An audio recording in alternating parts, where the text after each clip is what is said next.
All right, let me get Nicole in the room. All right, so David, what is the shoulder workout for today, bro? Because I just blasted shoulders the other day. So it's just gonna be some overhead press.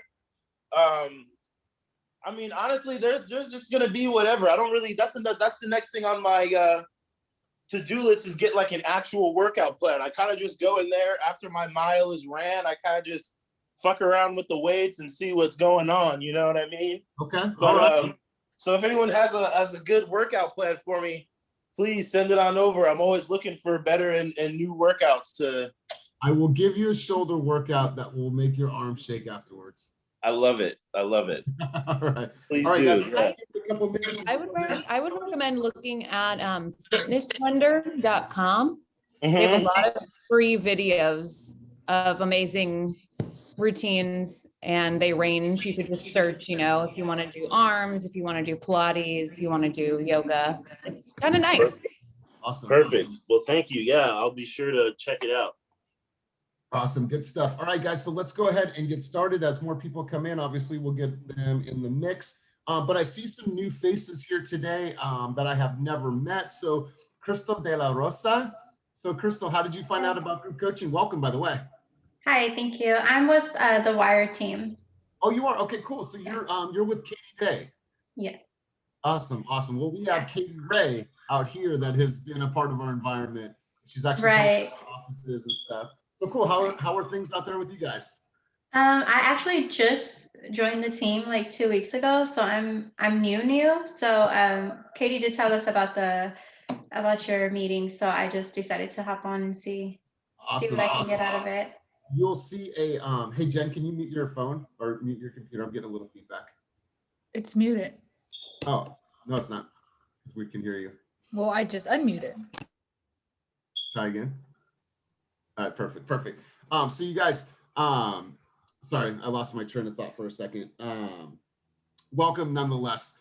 Is there anybody else here for their very first time? Let me go around the room. No, okay, cool. Awesome. Well, Crystal, welcome. We open this environment up to everybody. We believe in abundance mentality. So let's just hear from somebody that has been to these sessions before. Let's go over to Kelly Gorman. So Kelly Gorman, what to expect in this environment for somebody that's never attended group coaching? Super fun, super safe, super collaborative. Also, Elias will make you nervous and take you out of your comfort zone and push you to be the best that you can. What else? Awesome. Yeah, I think that's all right. Well, I'm glad that it's a positive thing that you guys feel pushed. And so I just wanted to say welcome, you guys, and just tell you really from a position of gratitude and sheer appreciation. Like I'm thankful for you guys. I'm thankful that you help to keep me accountable 3 times a week, and along with all the other things that I do during the week. Don't tell everyone else, but these are probably my funnest meetings throughout the week. Because it allows us to get a little bit more intimate as the group grows. So let's go ahead and dive right in today, you guys. We're going to do a Q&A, and this is going to be a little bit different. I'm going to ask you guys some vulnerable questions. I'm probably going to push you guys a little bit outside of your comfort zone. But what else I'm going to do is I'm going to provoke thought. And I was thinking about this the other day and what my leadership style is. When I think about my role in leadership, my job, my responsibility, I believe, is to provoke thought, to push you guys, right? It's not necessarily to say, hey, do these things. No, it's to make you guys think about your business and the things that you're doing and really analyze and unpack and look at things from an aerial view and be like, okay, that's actually, I've never thought about it that way, but I think that that's going to work for me. So today is about provoking some thought, and I have some questions prepared. So we're going to go around the room. I want it to be super, super organic, have some free flowing conversation. I've been up for a while writing these out. I actually got inspired by a Seth Godin post that was posted a couple days ago. So I repurposed some of the questions. I'm like, this would be perfect for our environment. So let's dive right in, you guys. I'm going to share my screen. And all right. So can everyone see my screen first off? I'm going to put it on present mode. And Patrick, I wanted you to start us off, bro. I have a quote here. If you would, can you please read this quote? Yeah. I'm I'm ready now. It's on the strength of observation and reflection that one finds a way. So we must dig and delve unceasingly. Claude Monet. I thought this was a perfect quote for what we're about to go into. Today's going to really be about reflection. I'm going to ask you guys some questions, and I really, want you guys to think about your answers. And so let's just pop it off really quick, you guys. So this is going to be fast Q&A. I got 5 questions prepared, and the first question, and anybody can dive in. If you don't dive in, obviously, I'm going to ask you guys the question. What is the hardest part of being a real estate professional? And I want you to think about that for just a quick moment. What is the hardest part of being a real estate professional? And I'm going to go over to PK. PK, I want you to start us off because we all have our own challenges and all of our challenges are different, but obviously there's also some similarities and some parallels. So I want you to take it away on this first question. PK, what is the hardest part about being a real estate professional? I think it's being very much well-rounded when it comes to prospecting, giving an incredible customer service, being organized and project managing, continuing building new relationships. So just being well-rounded as it relates to A to Z and mastering every single step, because every single step is super important for you to be able to actually be the top producing realtor.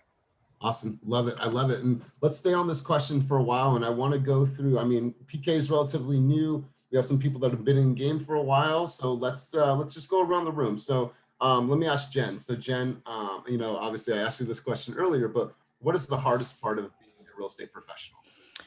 For me, the hardest part about being a real estate professional is having to deal with all types of personalities. And then you kind of have to be like a chameleon to adapt to those personalities.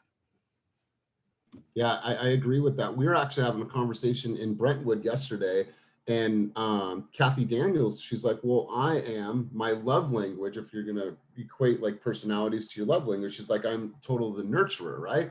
I give gifts and acts of service. She's like, and so sometimes I try to lead that way when I'm talking with all of my clients. And so I'm not really catering to everyone's personality. I'm catering to my personality. So I always tell people, then you're selling out of your pocket. You're not selling out of their pocket because you're only communicating your way. And we've all been challenged with this, and I'm sure we've all overcome that. I'm glad that Jen brought that up. Jen, what's the book? It's the Social Handbook. What is it called again? I can't remember the exact title. I'll drop it in a chat, but it's the Social Style Handbook. Social Style Handbook. I highly recommend everybody getting that book. It's a really, really good read. Let's go over to Miss Terry. So Miss Terry, can I make a quick plug real quick? Because I was going to do this in the last one. The library is free, and I can't stress enough how underrated of a resource that is. If you go online, you can register for a library card, and you can get all the ebooks and all the audiobooks you want for free. So if cost has ever been prohibitive for like new agents who are just getting started, your worst case scenario is you'll have to wait on hold. But I just got my card for the first time since I was a kid. You just get an app on your phone, all the ebooks, all the audiobooks. It's amazing. So don't let costs get in the way of getting good material. Just get a library card. It's free. I'll put the link in the chat. I love it. And you know, man, I am the dude that loves to go on a morning, get some coffee, and go to the library and read for a couple hours. Like that to me is like Graceland. Like I love that. Totally. Stuff. I love it, Patrick. Even downtown San Francisco, right at Civic Center, go into that library and you could even go in there and listen to records. They have a whole section where you can go in and just use your card and listen to old records and sit there and chill. So good stuff. I love that. So Terry, to you, what is the hardest part of being a real estate professional? The sacrifice of your time, I would say first and foremost. Understanding how to, at the beginning, know one direction is the hardest part. Because people, when you come into this business, it just depends on who you join with, your attachment of who you come in with. Because most people do come in under a team. So it's finding that one, coach that'll give you the basics and there's different steps in this business. So making sure that, the hardest part is learning the basics first. I think that's the hardest part, the direction. Love it. Let's get one more person. Crystal De La Rosa. I mean, obviously you're brand new to this game, so obviously you're learning things. So up to this point, last 2 weeks, what's been the hardest part for you being a real estate professional? For me, it's been the direction. Finding somebody I know it's your own business, and so you're kind of like your own brand. You're trying to, branch out, but it's finding direction. Really, that's been the hardest part for me, is finding that, because you join a team, but your team is busy because everyone is building their business. So for me, it's been finding the direction, for me to go and to be able to start and be successful. Yeah, and Crystal, this is a common theme amongst almost everyone on this call has probably experienced the same thing. That's why we do these group sessions, because we want to hear from everyone. At the end of the day, all of us chose real estate probably as a second, third, fourth, maybe even fifth career, right? Most of us come from an environment of structure being built for us, right? You think about grade school, you think about middle school, you think about high school, you think about college, you think about our first careers. I'm clocking in, I have to be on break at this time, I got to go home on this time, and repeat that cycle. So that structure is already built for us. Now we're like, ooh, I'm going to get this ticket, this license to go and help people purchase the biggest asset in their life. And I think that I'm just going to go into it. It's going to be fun. I'm going to drive a dope car, right? Well, there's all this structure that you have to put around you in order for you to keep yourself on pace. And it's actually, I'm really glad that you brought that up, because it segues into the next question.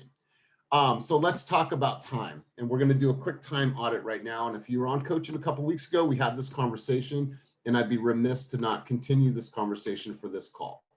So what do you believe is your highest and best use of time?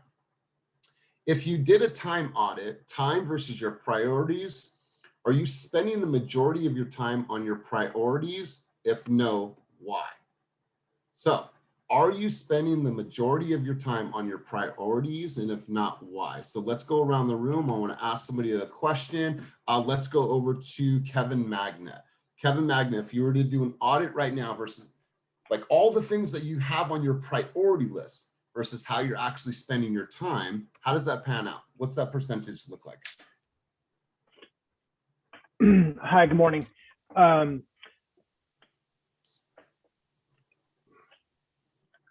I'm probably 50-50 right now. I'm probably, the highest and best use of my time right now is nurturing my clients and giving them the best service I can and trying to find them homes. And then the other half of that is filling the pipeline with more people, right? So I feel like I'm doing the first half really well, and the second half, probably at a C grade level right now.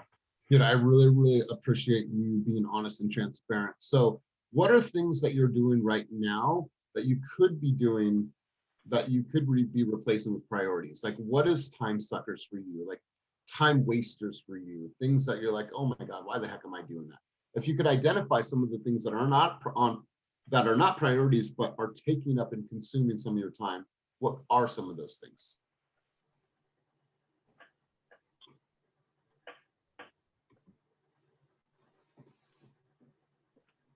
I think my reality is I get pulled between my kids on summer break and right now and my responsibilities to provide for them. Totally, man. If you have kids, give me a reaction or raise your hand.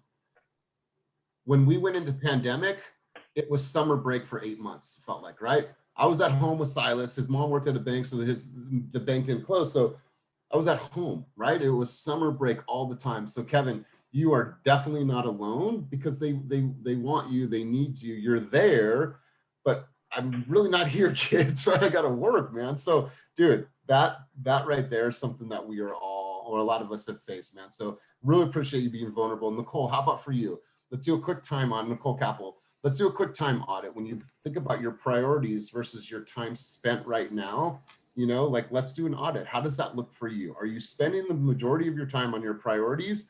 Or are you getting in the trap of things that are not priorities for you? I would definitely say about 50-50. Definitely spent a lot of time circling back to my sphere of influence, checking in with them, following up on those leads and resources, but definitely room for improvement in terms of prospecting and just thinking ahead. Yeah. What are your top 3 priorities right now, Nicole? And so let's just talk business. Obviously, we know kids are always in family is going to be number Sure. 1. For your business, what are your top 3 priorities? Prospecting, Okay. consistency, Okay. and probably building up my social media and making sure that that's something that I work on every day, so that I'm out there and I'm, there's a face to the brand.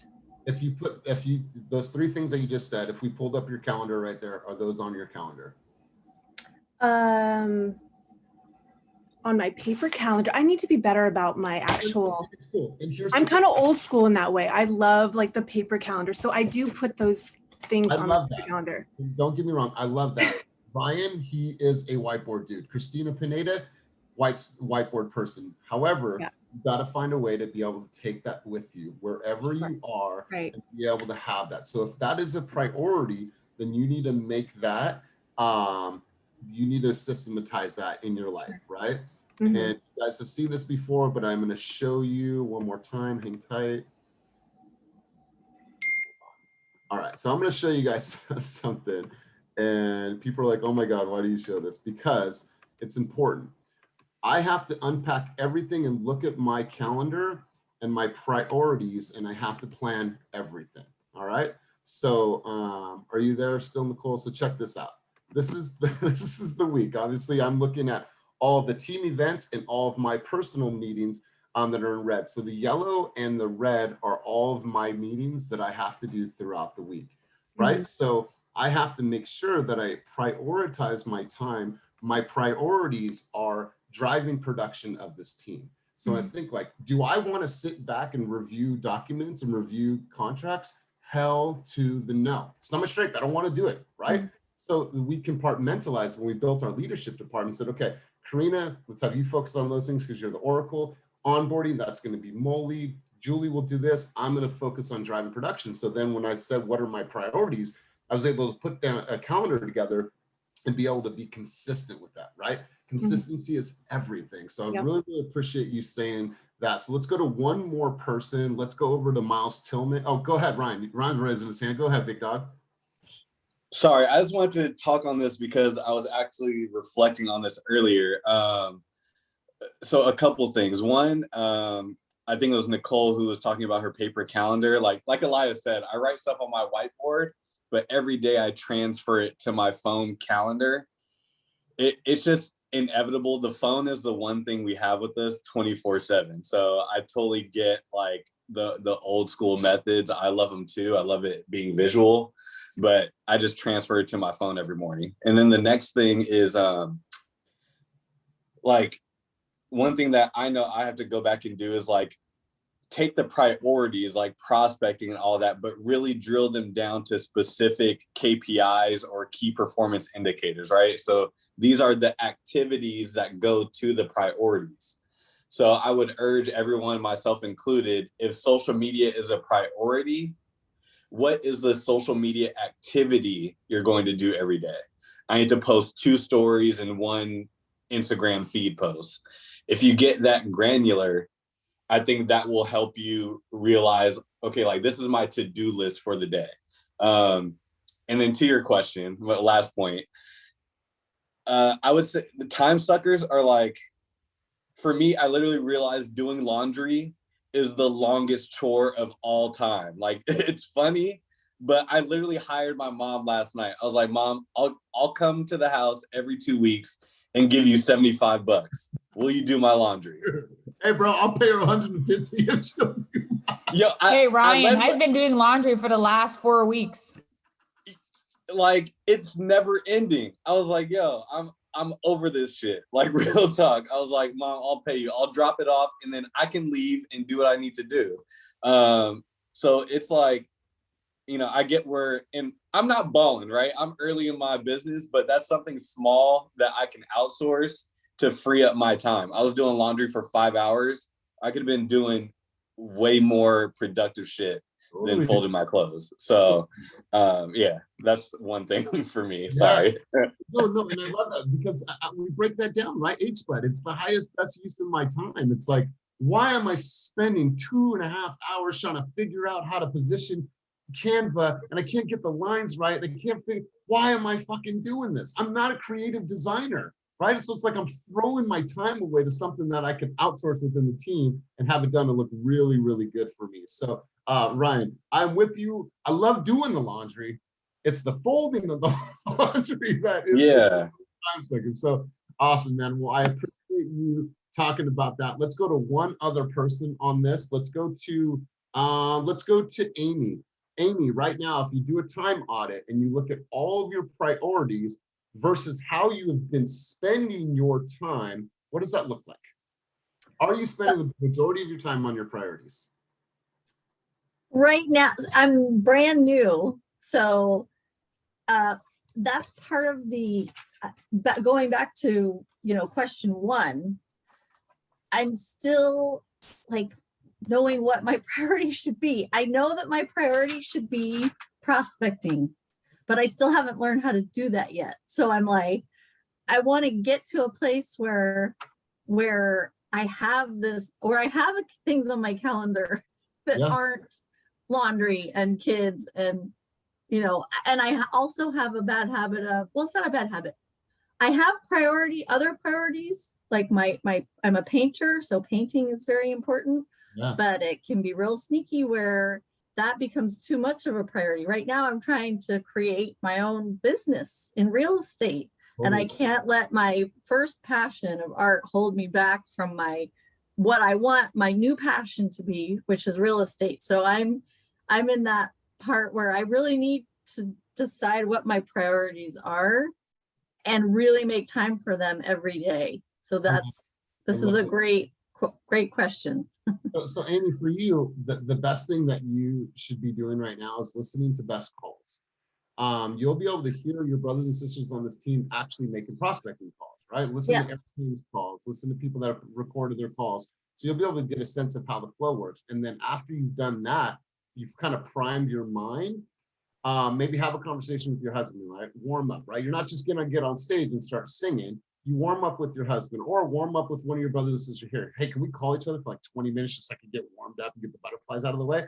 Cool, once you do that, hop in the lead pond and start making calls, because you're never gonna get good at prospecting until you pick this thing up and just try. And you're gonna get knocks on the chin and knocks on the chin and knocks on the chin. Then finally you're gonna be like, oh my God, my words came out so great. They said yes. Shit.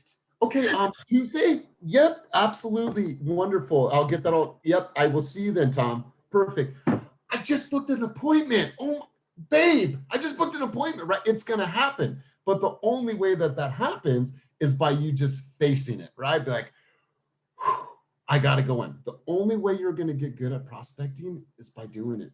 Okay. I promise you. Because then you're going to learn about yourself. You're going to learn your style, your flow, what people are saying, what are the objections. Once you've heard a handful of objections, you're always going to hear them over and over again. So the more that you hear them, you'll be like, oh, I've heard this before. We're not interested. Okay. Oh, we're going to wait until the dip. We're going to wait till the bubble, whatever that is, right? There's only a handful of them. Now you'll start to build your muscle memory. And every time you get that objection, be like, I got it. If I get on a call right now, I'm like, give it to me. I'm ready for an objection. I'm ready for it, right? I want it. We're in sales. People are going to give us objections. Like, I want it. So my thing to you is listen to best calls. Warm up a little bit with your husband, with Nicole, PK, Kevin, whoever you want to, and then just dive in. Dive in. How many people so much. have a fear of prospecting? Please raise your hand if you've ever had a fear. Happens to all of us, Amy. It happens to all of us. My best advice to you is just to listen first, warm up your voice, and then just dive right in. Dive right in. All right. All right, guys. Good stuff. You guys are doing great work. I love this. I love this. Let me go back to my presentation. Let me go back here. Present. All right, guys. Now we're going to switch gears for a quick second here, and we're going to talk about growing. So the question for you guys is, what do you need to know? What are the skills that you wish to obtain that you currently do not have that would help you or would make your work more effective, right? What are the skills you wish to obtain that you don't currently have that would make your work more effective? And I think that Amy started out with a good thought there. So let's go over to Miles Tillman. So Miles, we talked a little bit about some things that you're working on yesterday. I thought Jeff was funny with things he was talking about yesterday. So let's talk about this, bro. What are some things right now that you would love to implement and learn that you don't know now that'll help you be more effective? Okay. Definitely right now, I would say just getting more comfortable with listings as a whole and just building up more of a pipeline of seller leads. That's definitely something I can do. And getting better with staying in touch with my sphere of influence. So if that's CRM or send them like, hey, still here to help you videos type thing, emails, whatever. That's definitely some things I can get better at. All right. So if getting better on the listing side of it, so what are some skills that you need to have in order for you to be more effective? Let's talk about that. Is it learning the branding? Is it learning the flow? Is it learning how to talk with contractors? Like, let's have a conversation around that, because that's a really good topic. I would say definitely just get more comfortable with the listing presentation. Okay. Just as a whole. And then I guess just handling seller objections too, because I kind of look at it as like what you just mentioned, like there's so many objections that I'm used to dealing with that it's just like second nature. And then I take it back to the football days. It's like seeing the same play over and over. Like as soon as I see them do that, I'm like immediately on it. No reaction. Absolutely. Absolutely, man. So yeah, I think that there's some great correlations with your sports background. So, okay, so good stuff. So what are you doing to practice seller objections, and how much time during the week are you practicing your listing presentation, seller net sheet, and how you're going to deliver that information? How much time are you giving to that right now? I don't have a set time right now. I need to make a set time. So thank you for reminding me on that. But just in terms of going forward, I've been trying to reach out to some of the more experienced agents on the team and just kind of, pick their brain on different things that have worked, things that haven't worked, so to speak. And then I'm going to try to start going to the listing practices in the Walnut Creek office more as well. That's something I want to incorporate into my schedule. Awesome. Good stuff. Good stuff. Let's go over to Cynthia. Cynthia, for you, what do you need to know? What are the skills that you don't have now that you would like to have that would make your work more effective? How to balance shit and not get burnt out. I tend to work like really hard, but then there's no results. And I'm like, what the hell did I just spend 6 hours on? Like, I guess I'm calling it working on my business, because I'm like looking at my business plan and reevaluating shit. But yeah, there for a minute, I was like, oh, there's no balance. There's no balance. I'm just going to work 80 hours a week. It's all good. There's no balance. And then I burn out hell quick. So yeah, I need to figure out how to have some balance. And so I love that you're saying this. Here's the skill, and correct me if I'm wrong. What is the skill that you don't have now that you would like to have to be more effective? I think a skill for you over time, and obviously it's a work in progress, is being able to let go and being able to delegate, right? Amen. You are, and obviously she's on my leadership team, and so I've been able to work with her a little bit closer in the recent weeks. It's being able to let go, right? You put so much on your shoulders because that's how you are wired as a human. So I think a skill that you can learn is saying, you know what? Let things be the way they're going to be. I'm going to delegate and I'm going to let go of some things. And so I think that's a skill that a lot of us can learn. So I appreciate you being, transparent. Let's go over to Damian. I know that you're driving. Let's go to Gabrielle. Gabrielle, how about for you? I'm here. Oh, you want to go? Okay, cool, bro. Let's go. He's ready to go. I like that, man. Are you on the way? I'm ready. Are you on the way to the hospital? No. I had to drop my daughter off at summer camp. Is your wife in the car? She is. Hi. How are you? Hi, Elias. I'm well. How are you? Good. We haven't met, but congratulations. I look forward. Thank you. I look forward to these meetings every Monday and Wednesday. Well, we appreciate it.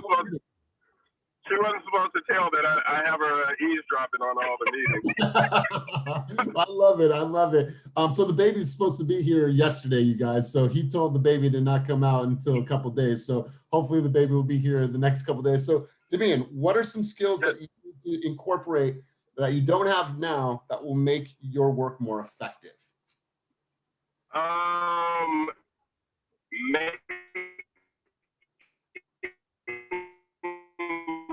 Damian, you're in a bad spot. Okay.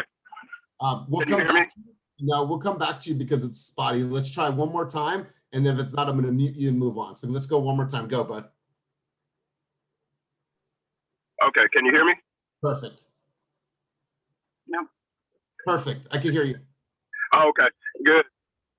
Okay, good. No, I was saying that perfecting the buyer's presentation after the initial contact, I think that is a place I can for sure get better at because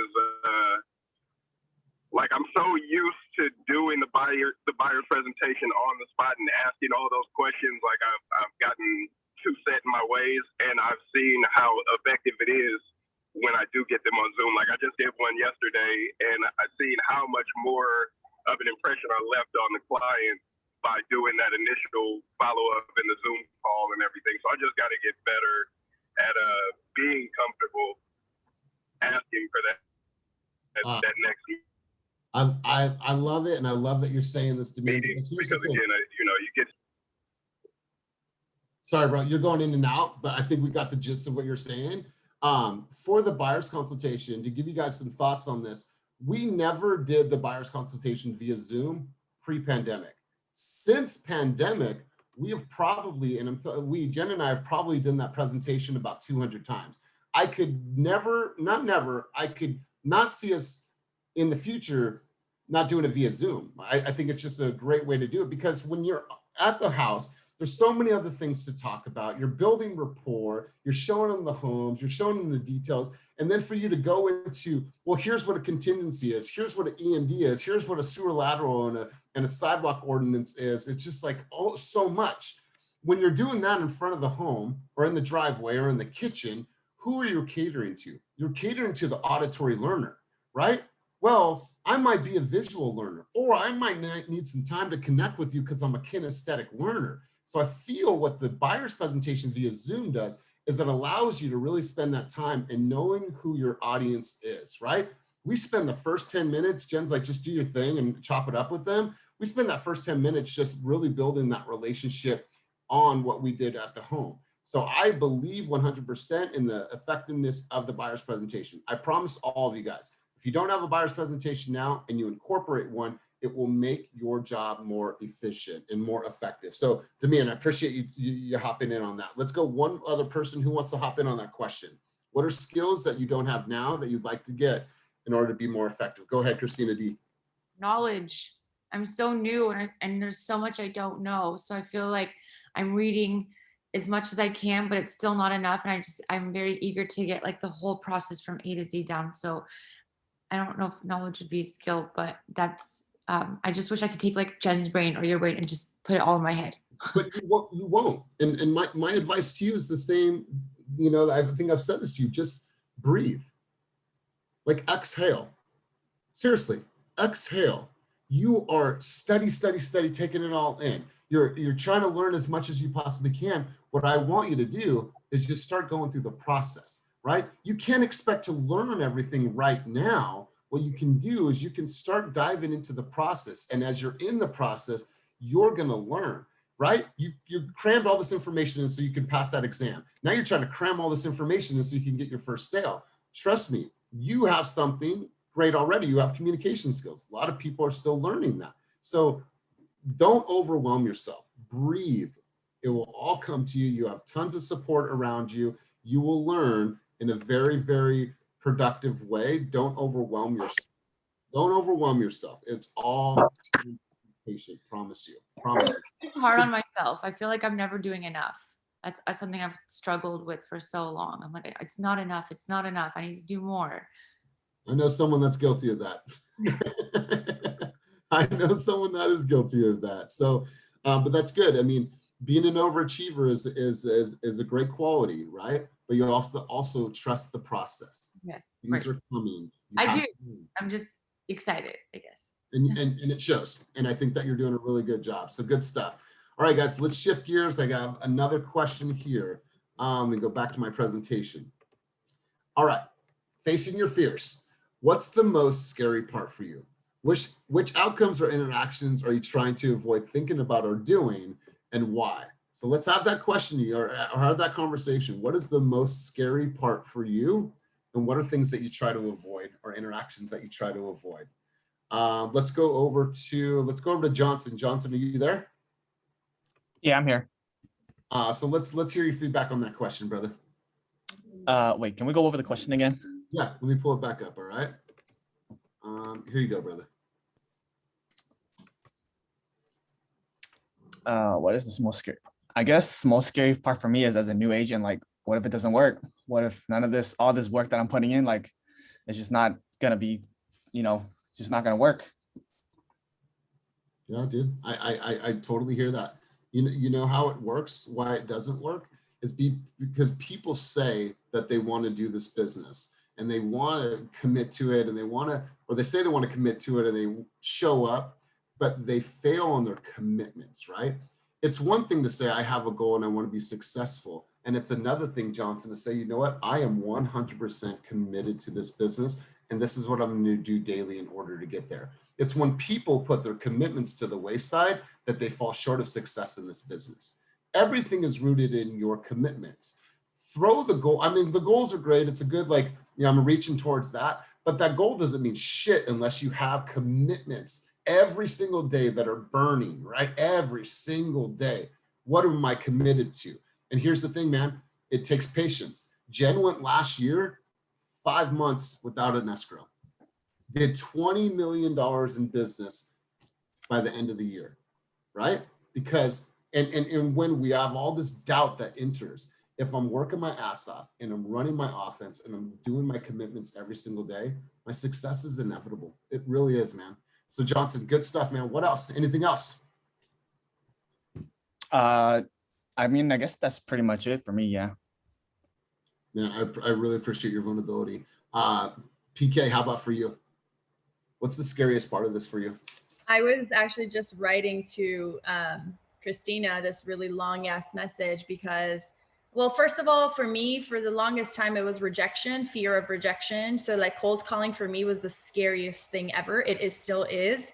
That's why I avoid it. I'm like on the phone. If somebody is like, who the hell are you? Like, what do you want from me? I'm like, oh, fuck. Like, I don't know. Like, why am I calling you? I'm so sorry. Like, that's the internal feeling I get. So that's why I avoid it. I'm just like, I don't want to call anyone because I feel like I'm bothering them and I'm going to make them angry and I'm not going to do it. So that's the scariest thing. Rejection is like really scary for me. And then what I was writing to Christina is the expectations that I have for myself, which are really high. And I'm always like, more and like, I have to do more. And like, they push me towards this like burnout phase where it's like, I burn out, I overwhelm myself. And the whole experience is so negative that I'm like, I'm done with this shit.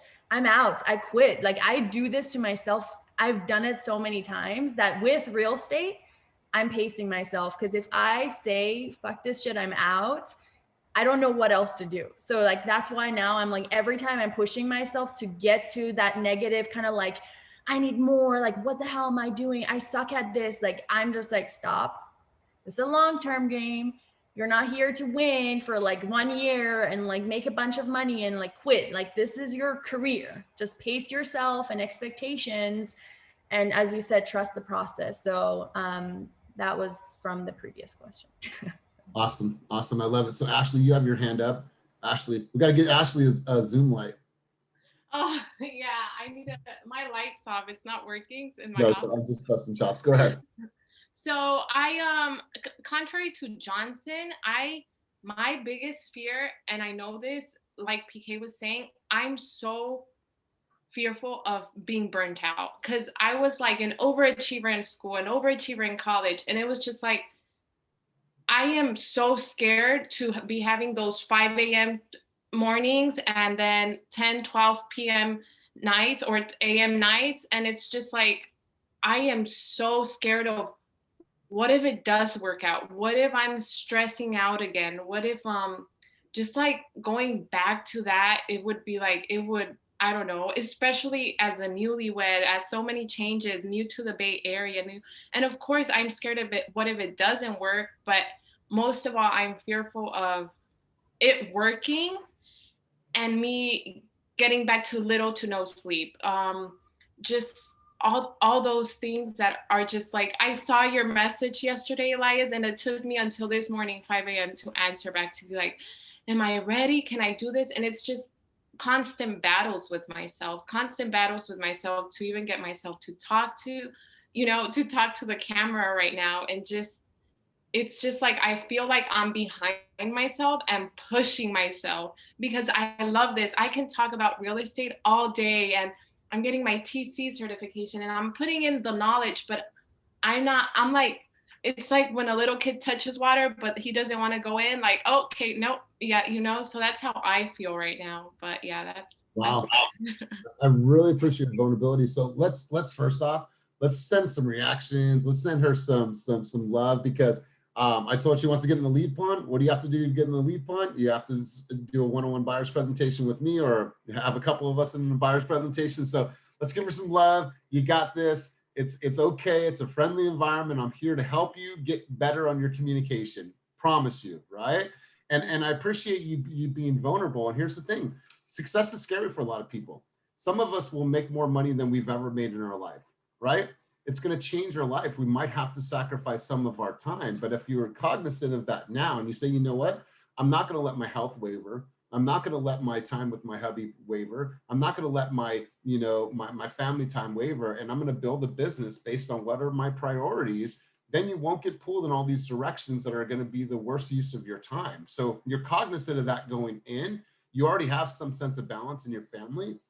It's okay. Keep that, right? You can have both, right? And you're going to have some bumps in the road, but listen, you are in a great position. And I'm glad that you brought that up, because a lot of people have that same fear. So good stuff. And I love when you're stepping up and speaking. Let's go over to Patrick. Patrick, for you, my man, what's the scariest part for you?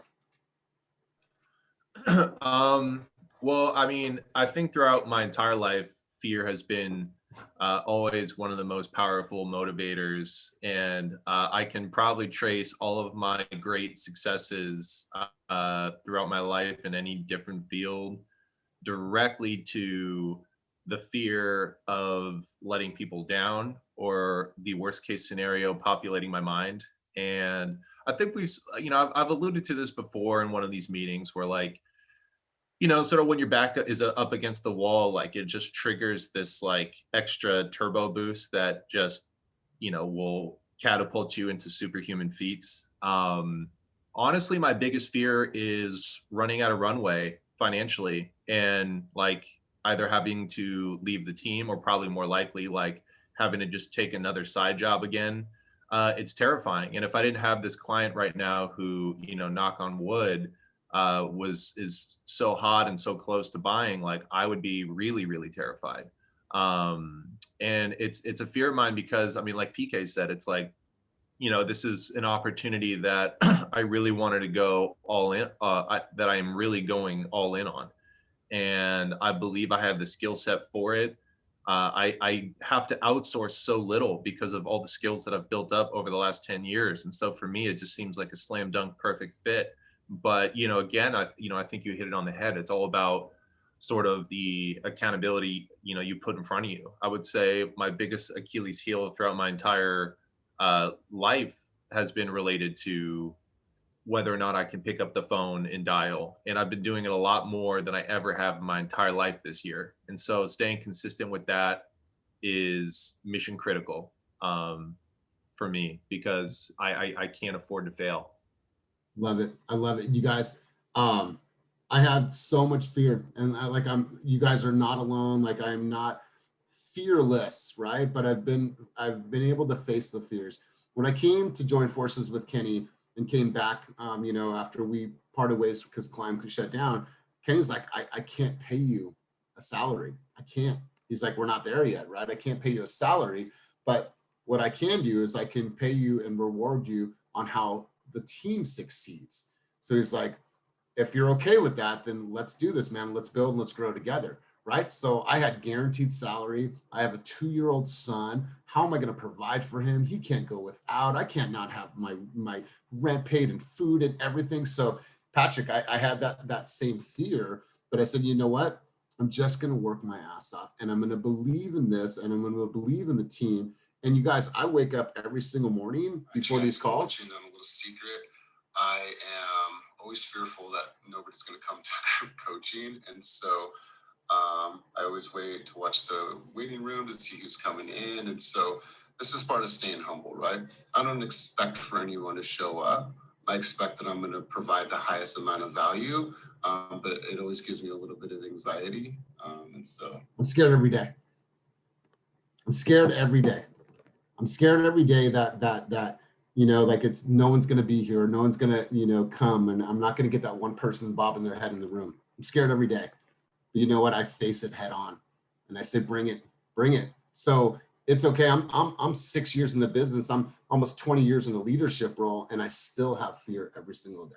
Every single day. The one thing I'll add in this thing, it's actually part of what motivated me to crush my real estate exam, is I always look at the statistics of how many people don't make it. And I have to make a choice on which side of that equation I'm going to be on. So with the real estate exam, I think it's literally 50-50. So immediately you're weeding out a bunch of people who either decide if they're ready or not. And I said to myself, I've got to be on the right side of this 50%. I can't afford to not be on the right side. And then the stakes get higher. You know, I've seen the statistic thrown around. I think it's like 87% of all the agents who get into the business drop out after within 5 years. And so obviously the stakes are higher. Now I would say the percentage of Team Fast agents who make it in 5 years is significantly higher, but the equation still remains. Are you going to be the 83% that didn't make it? Or are you going to find all of the tools and skills that you needed to build to be a part of that, you know, exclusive 13% club? And so having those statistics in mind can really reinforce just how much work is involved, you know, because if it says, oh, only 4% of agents don't make it, you could probably just coast doing whatever the fuck you know, whatever the hell you want and get away with it. But if you have to be in the top 13%, everyone knows what that means, to be in the top 13% of your class, to get top 13 results. Like you really have to be better than, you know, 8.5 out of 10 agents lined up in a room at any given time. So what does that mean? What skills does that require? And so that motivates me because, again, fear, remarkable motivator. You're terrified that you're not doing enough and you're going to get lumped into that 87%. Man, I love it. Love it. Love it. Great stuff, my man. So let's get back into my final question of the day, you guys. And this is going to be future casting. I want you guys to do this exercise with me because it's going to really provoke some thought.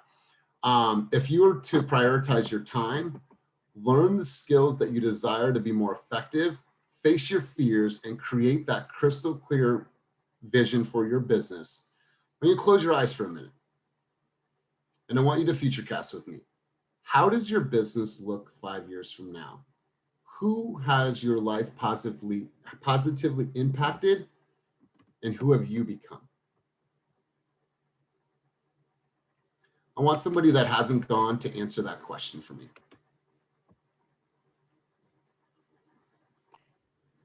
Hi, Elias. Kim. Hi, Kim. Go ahead. Hi. So in 5 years, I want to be like Kenny. I want to not do real estate. Well, I shouldn't say not do real estate, but not hustle so hard and have a team that I've brought over to, and I'm mentoring them because I've been doing real estate for 17 years. Yeah. A little burnt. I can do it in my sleep. I mean, I love it. I love everything about it, but I don't see myself doing the hustle for the rest of my life. I love it. So before even joining EXP, it never even came to a vision that I would be at that point in my goal. I was thinking, okay, I'm going to sell X amount of homes, have more time with my family, but then I have to hustle for how many more years before I can get there? Yeah. And now that I'm here and seeing all the possibilities, it's really exciting. So that's where I see myself in 5 years. I love and it. Only week 2. Awesome. I love it. Let's go over to Cynthia, because I think we've had this conversation before, so I'd love to hear it in this open forum. Cynthia, let's have you answer this question. I'll leave it up here on the screen because it's a long question. It is a long question. Can you hear me okay? Loud and clear. Beautiful. Let's see. So if I were to prioritize my time and get crystal clear vision, I mean, I'd be a top producer. Like I'd have that balance that I'm seeking. I'd be able to know how to tell if folks are actually ready to buy, or if I'm going to be out and about for 3 months and then they decide not to buy, right? And then also having agents that are working with me as a part of the Peterson group. That is something that my husband and I started, and I really would love to get back to that in the next 5 years. Having the Peterson group, having my husband be in the industry with me, having 2 assistants, like that is dreamy to me. All right, so got a little bit of chills, because here's the thing: I've never heard this Peterson group. We've had many conversations. I've never heard that Peterson group. Oh, no shit. Yeah, TPG. So my email address, Cynthia at TPG Realtor, the Peterson group. My husband and I, we created a real estate team together when we were at Alon Pinnell. We were actively trying to sell real estate together. We tried it, and I'm going to get really vulnerable, you guys. We tried it for 4 months, got to the last month of reserves, like living at mom and dad's house, no fucking money left, like literally about to go bankrupt. And luckily my husband got the career, like dream job that he's been wanting for since he started in high tech.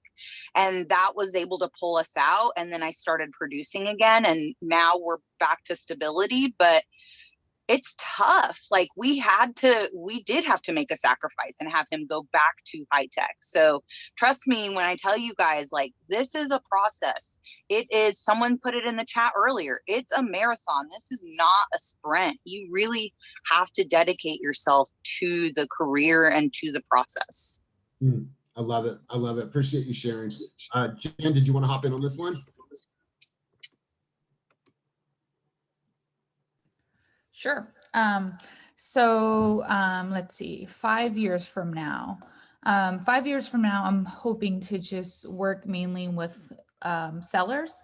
So right now, and get a better handle of my work-life balance.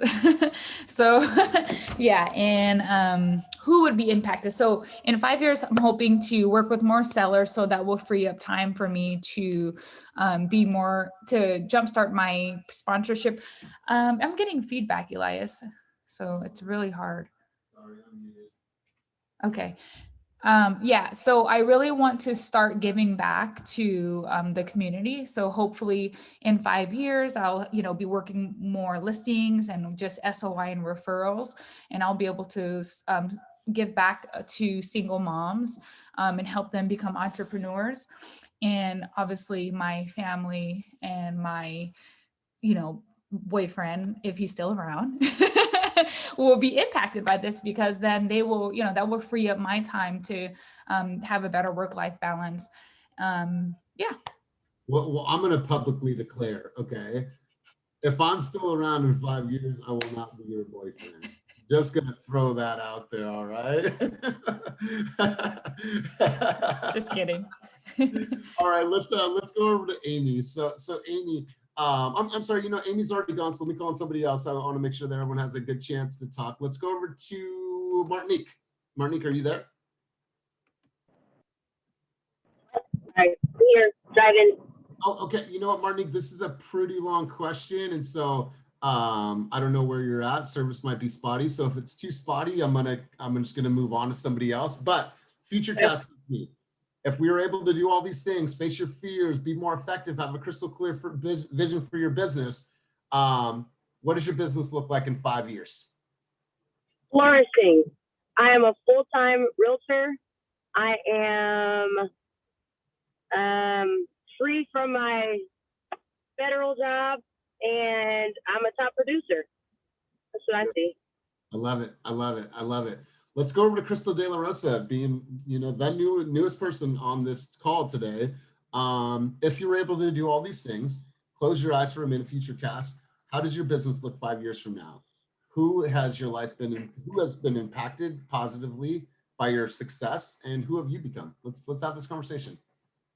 So 5 years from now, I see myself being successful, being a top producer, being able to spend more time with my family, because really that's one of the main reasons why I did it. Although I hear you really don't have a lot of time for your family at the beginning, but eventually in 5 years, I would hope that I would be at that point to be able to have a little bit more time with my kids, because there's a lot that I've already missed just working corporate job and being mom and all of that stuff.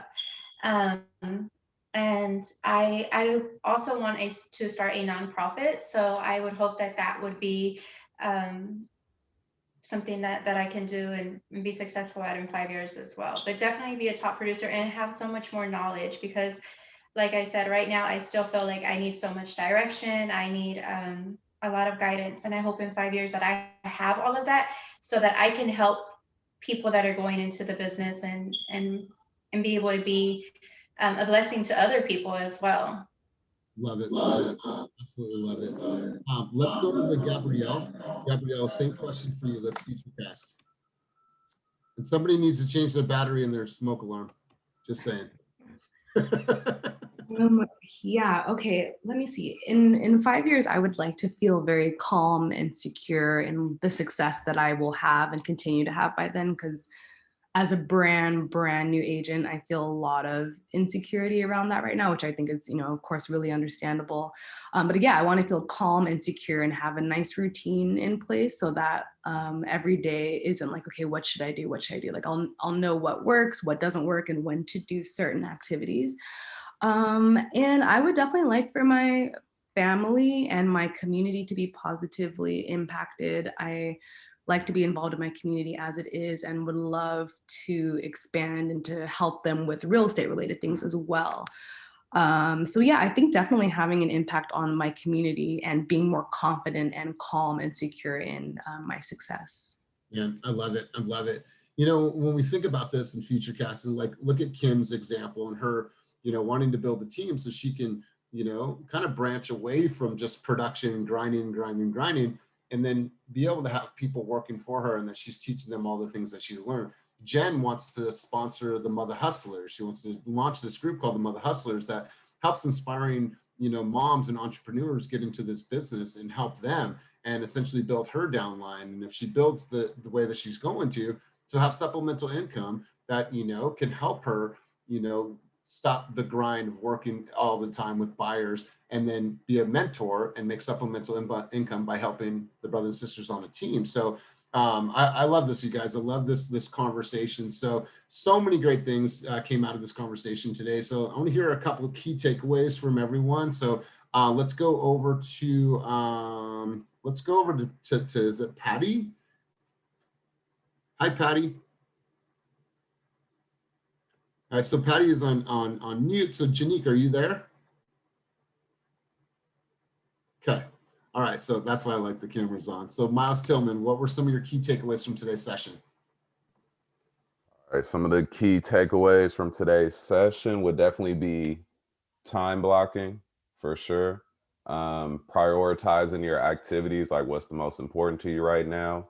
What do you want to get better on? Yep. And maintaining work-life balance. That's something that I'm trying to get better at as well. And yeah, just leverage your team as well. That's what I would say, some of the main takeaways. Good stuff, my man. Nicole Capel, what about for you? What were some of your key takeaways from today's session? We all have the same fears.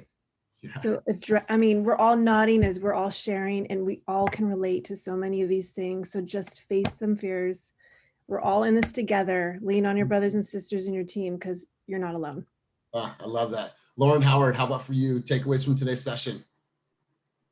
Really great session. Thank you everyone for sharing and being so vulnerable. So thank you for that. First of all, some key takeaways that I noticed, or, that really sunk in with me is that, yeah, we are not alone. I was just talking to Cynthia yesterday about how I just feel like I'm at the start of a race, which a marathon got brought up today. And I feel like I'm in slow motion. You know, I'm still waiting for my license to come. I want to get going, but I just feel so trapped. And I just know that I'm not alone in that situation, and taking that in for myself, knowing that I have wonderful people to support me and not to be afraid to ask questions and you know, search for knowledge within that group. I don't need to know everything. So it was just a really great affirmation in that regard. So awesome. Appreciate you sharing. Appreciate you sharing. Ashley, let's hear from you. What were some of your takeaways from today's session? You guys helped me like discover my subconscious, right? Because you go, and you never stop and talk about your fears to yourself, or, you know, so you guys just helped me discover my subconscious and my fears and things that underline where I'm at and why I'm still here. Also, stop making like excuses. I was new. Not, like that can't be my excuse for the long run, right? I have to tackle the monster, which, you know, just the saying. But and the biggest also, monster for you right now is that buyer's consultation. That shit's easy. yes, I think it's easy, right? yes, it is. I swear I didn't get much sleep. I went to bed like at 1 and woke up at 5, just thinking about it, right? And it's just, I'm also, so many people believe in me, and I just need to believe in myself, because that doesn't count for anything if I don't believe in myself, right? I need to represent myself. Once I heard, it's like in life, a professor told me, in life, the biggest thing you're going to discover is that you're your own brand and you market yourself. And like, you know, you're just how you bring upon yourself. And it's like, how do I want to portray myself? How do I want to, you know, time goes by so fast. Where do I want to be in a month? Do I still want to be in this position, or do I want to start making calls and actually be programming my day where I'm making, you know, I have 2 hours worth of calls, and trusting myself that I can sit down and, you know, and talk to clients. I just want to be better. I don't want to be in the same place a year from now, if that makes sense. And that's my biggest fear, right? That's my biggest fear. Give yourself a reminder. So I have this reminder. It's called Kanai. It's constant and never-ending improvement. Give yourself that as a reminder. Put it somewhere where you can see it. Constant and never-ending improvement. Yeah. But thank you guys. Thank you guys so much, because you guys helped me discover myself a little bit more in every meeting, and I highly appreciate that. Man, fire. Thank you for that. PK, let's wrap it up. Takeaways from you, and let's take us off the field. I mean, this was probably my most favorite session, because I love this stuff. I love talking about fears and self-discovery. And I actually recently just got Oprah's new book that she wrote with Dr. Perry. I highly recommend it. It's called What Happened to You. So many times in society, when there is something wrong, people say, oh my gosh, like what's wrong with her? Or like, why is he like that? Instead of asking that question, if we ask what happened to you, that is such a better, more compassionate way, an empathetic way of looking at ourselves and the rest of us, knowing that we all had childhood traumas that we probably don't know. And it's not at fault to parents. It's just that they also have that inherited from their parents. So it is a cycle. We all have fears and we all have insecurities. Bring awareness to it. Love yourself. No matter what, love yourself. Have compassion for yourself, because it's a hard battle we're fighting for. And we have to be our own biggest champions in this world. Nobody else will do that for us. If we love ourselves and we take care of ourselves, we can love everyone else and take care of everyone else. So you are your number one priority, and everyone else comes after you. Go out there and kill it. Boom. Love it. Be your best hype man. Yeah, be your biggest hype man. So you guys have a wonderful day. If you're heading to Walnut Creek today, I will see you there a little bit later. Thank you guys for an amazing, amazing session. Appreciate all your energy. Crystal, hopefully you'll come back. Thanks for being here. Bye, guys. Thanks, guys.